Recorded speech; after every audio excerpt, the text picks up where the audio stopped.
С сегодняшнего дня уфимские школьники перешли на дистанционный формат обучения. Это связано с непростой эпидемиологической ситуацией. Как будет выстраиваться этот процесс, поговорим в прямом эфире программы «Интервью» на главном телеканале республики с начальником управления образования города Уфы Еленой Хафаздой. Елена Робертовна, здравствуйте, добрый день. Добрый день. Спасибо, что пришли. Итак, я так понимаю, не все учащиеся у нас переходят в онлайн-режим. Да, совершенно верно. В дистанционный режим обучения с сегодняшнего дня перешли у нас обучающиеся с 6 по 10 классы. Они обучаются дистанционно. Все остальные школьники начальной школы и 11 классы ходят в школу очно. Вышли с каникул и начали образовательный процесс. Мы выходим в эфир уже после того, как первая смена завершилась, да? Что показывают сигналы за эту первую половину дня? Все ли нормально, все ли работает? Можно сказать о том, что те дети, которые пришли у нас учиться в школу, там все как обычно с учетом соблюдения всех мер противоковидных. Дети были приняты, вошли в свои привычные входы. Конечно же, была термометрия, антиковидные инспектора встречали детей и, конечно же, дежурные администраторы. Сейчас хотелось бы чуть подробнее рассказать о дистанционном обучении, так как, наверное, сложнее родителям и детям здесь, в этой ситуации. Почему сложнее? Потому что когда мы имели опыт работы в апреле месяце, когда начинали дистанционное обучение этого года.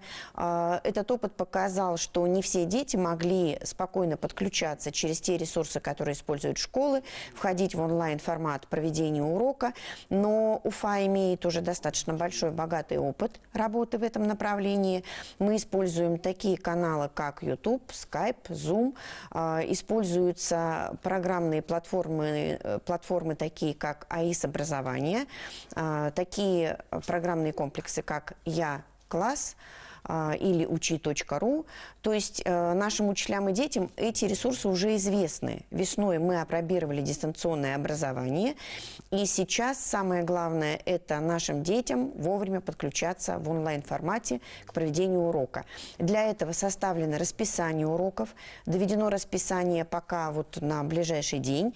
Сегодня школа отрабатывает расписание на всю неделю, и в таком формате, с учетом, конечно же, всех норм Санпин, будут учиться у нас дети в ближайшие 2 недели. То есть на 2 недели пока, да? Да. Но это не окончательная дата, будем смотреть по ситуации, да, правильно я понимаю? Покажет ситуация, совершенно верно. Вот вы сказали, опробировали, да, весной или когда у нас была первая волна, так называемая, но вы столько платформ назвали, Zoom, YouTube и так далее, да? Готовы ли педагоги вообще справляться с таким массивом именно технологий и осваивать их, чтобы, грубо говоря, не только в монитор смотреть, да, а еще успевать доводить знания и учебную программу? С педагогами, конечно, тоже работали. Работали тоже, начиная с апреля месяца. И после тех выводов, которые сделали мы для себя, а были педагоги, которые не владели электронными образовательными ресурсами, конечно же, было проведено обучение. Здесь с помощью Министерства образования Республики Башкортостан и с помощью нашего городского научного методического информационного центра были проведены онлайн-курсы для учителей, которые работали с кейс-технологиями, которые обучались дистанционно также, и они овладевали технологиями проведения дистанционного урока. Елена Робертовна, я так понимаю, с учениками попроще, да? Тем более это 6-11 класс, они с гаджетами на «ты», или все-таки есть проблемы? Нет, с детьми, конечно, проще. И есть дети, конечно, у которых техника не совсем совершенна, да, и в отдаленных районах города Уфы есть некоторые вопросы с интернетом. Но эти вопросы все решаются. Гаджеты, те, которыми владеют дети, уже настроены на одну волну, можно сказать, с волной учителя. Ну и, конечно же, там, где были проблемы с техникой, там, где дети нуждались в технике, школа передавала технические устройства, такие как ноутбук, нетбук, передавала детям на временное пользование. В плане материального оснащения проблем нету, да? Есть там не семьи с разными быть. доходами там, или другими, да? Вопрос качества теперь. Как контролируется вот это качество образования? Потому что и родители, да, наши телезрители в основной своей массе, кто к нам обращается с этими вопросами онлайн, они говорят, у нас нагрузки, у нас работы, да, мы переживаем, что получим на выходе, да, если это выпускные классы, ОГЭ, ЕГЭ и так далее. Не пострадает ли качество вот этих вот знаний в связи с переходом в онлайн-режим? Спасибо за очень важный для нас вопрос. Мы тоже по этой теме очень много работаем. И напомню, что по выпускникам все-таки ЕГЭ у нас сдают 11 классы, они учатся у нас очно, они вышли учиться в школу. А что касается остальных детей, ну, в том числе девятиклассники, они же сдают ЕГЭ, то, значит, мы практикуем, уже тоже начали опробировать это весной, посещение дистанционных онлайн-уроков. То есть есть такое понятие, как внутришкольный контроль. Заместители директора, они обязаны осуществлять внутришкольный контроль, то есть проведение уроков учителями. Так как формат проведения был для некоторых учителей нов, мы дали какое-то время для того, чтобы учителя адаптировались. И вот уже в мае месяце и мы сами, наши методисты научного информационного центра, и заместители директоров заходили вместе с детьми в онлайн-урок и проверяли, как он проводится. Затем анализировали его с учителем и вносили какие-либо коррективы.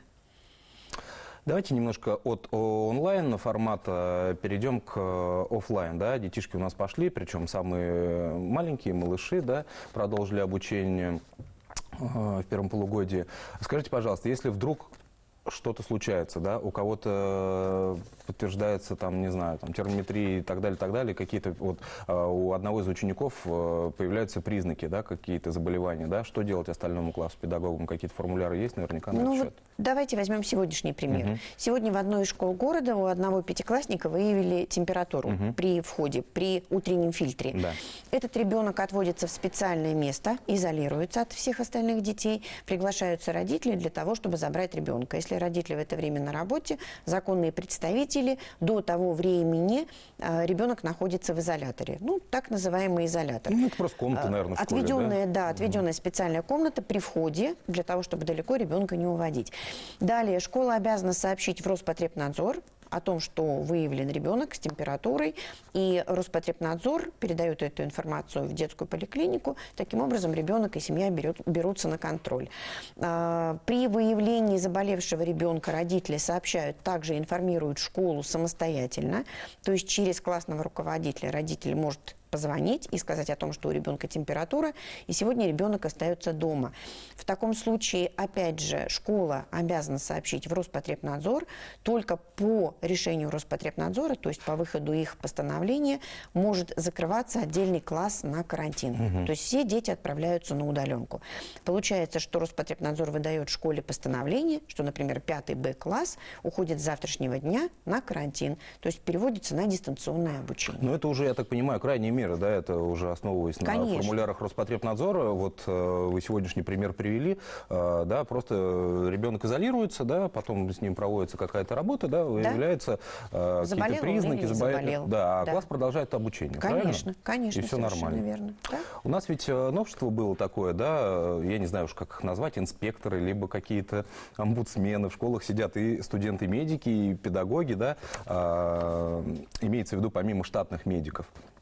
Скажите, пожалуйста, есть эта практика сейчас или нет? Да, у нас в течение всей инспекторы, весны... по-моему, да, были называются. медицинские инспекторы. Да. Это была очень хорошая практика, потому что это студенты медицинского университета, которые проверяли, как соблюдаются противоковидные меры в образовательном учреждении. Они действительно эффективно очень работали, они помогали и на утреннем фильтре, когда приходили детки, и во время перемен, чтобы дети не пересекались потоки, и во время посещения столовой школьной тоже. То есть эта практика доказала эффективность, и поэтому по рекомендации Министерства образования мы в общественную нагрузку учителям, классным руководителям вменили и обучили их тоже быть антиковидными некими инспекторами, и сейчас эту роль выполняют сами педагоги. Педагоги. Да, то есть есть педагоги, которые выполняют общественную вот эту, несут нагрузку и проверяют, как проводится утренний фильтр другими учителями, как выходят классы на перемены, соблюдается ли дистанция между педагогами и детьми, и, конечно же, посещение столовой. Там специальные перемены, расстояние между столами и, опять же, дистанция между детьми, когда они принимают пищу. Ну и потоки также разведены в коридорах, я так понимаю, да? Да. То есть расписание составлено таким образом, что дети приходят, и каждый приходит в свой кабинет. Из кабинетов дети также не переходят в другие кабинеты. Они находятся полностью, весь образовательный процесс, весь учебный день в отдельном кабинете. И по своему расписанию выходят на перемены и посещают столовую тоже по своему расписанию. образованию. Я все про педагогов беспокоюсь, да, и переживаю. У них есть мнение такое, что на них падает нагрузка и онлайн, и офлайн, как вы говорите, еще вот эта общественная нагрузка, следить за ребятами, там, выполнять какую-то функцию некую инспекторов. Вообще, как вы думаете, педагогический состав, педагогический корпус справится с этими нагрузками? Они Либо уже это всё- справляются. Справляются. Справляются, конечно. Мы первые дни, вот сегодня, конкретно, когда принимали детей после длительных каникул, и также, когда было начало учебного года, мы сами посещаем с утра школу, проверяем, как это получается у наших педагогов. Они делают это уже автоматически, то есть это уже вошло в привычку, и педагоги понимают, что это важно и для их здоровья, и для здоровья детей, и поэтому делают это осознанно. Мир меняется, и мы вместе с ним, одним Конечно, словом, да? конечно. Скажите, пожалуйста, вот что касается онлайн-обучения, есть ли какая-то горячая линия, обратная связь, если возникают какие-то вопросы, не знаю, споры, может быть, не то что недопонимание, да, а нужно обратиться к кому-то еще. Могут ли родители или ученики, ну, я не знаю, позвонить куда-то, сообщить, не вам же они будут звонить в Горобразование? Ну, во-первых, у нас есть линия технической поддержки. То есть, если хочется позвонить педагогам, если у них что-то не получается, у нас есть чат технических специалистов, которые помогают и сопровождают педагогам. Далее, для родителей мы предлагаем чаще посещать сайт управления образования города. Сайт рабочий, есть у нас версия электронная приемная для обращения к начальнику управления. И, конечно, горячие линии, телефон 279-03-79, по которому родители могут звонить и оставлять свои сообщения. Принимает сообщения по дистанционному режиму у нас отдел общего образования, начальник отдела с его специалистами отвечают на все вопросы. Очень хорошо, что вы в эфире озвучили эти цифры, номера телефонов и так далее, потому что, может, кто-то и не знает. Заключительный вопрос, работает ли эта обратная связь и вообще с каким настроением, с какими ожиданиями мы входим в очередную четверть и будет ли онлайн успешен? Ну, мы очень надеемся и рассчитываем на то, что все-таки наши дети будут проходить и осваивать программный учебный материал, потому что 3 недели для детей – это такие внеплановые каникулы, это много, поэтому будут корректироваться образовательные программы нашими учителями. И очень надеемся, что, вот как вы говорите, эффективность работы канала связи с родителями будет очень надежным. То есть, если родители будут чем-то не удовлетворены, они будут незамедлительно сообщать классному руководителю, директору школы, завучу школы. Ну и если там не оказывается поддержка и помощь, то можно обращаться к нам. Мы постараемся все вопросы закрыть и думаем, что все будет успешно. Елена Робертовна, благодарю вас за эту беседу и напоминаю, что в эфире программы «Интервью» была начальник управления образования города Уфы Елена Хафазова. Мы говорили о новой четверти и онлайн-обучении для учащихся 6-11 классов в Уфе. Оставайтесь с нами.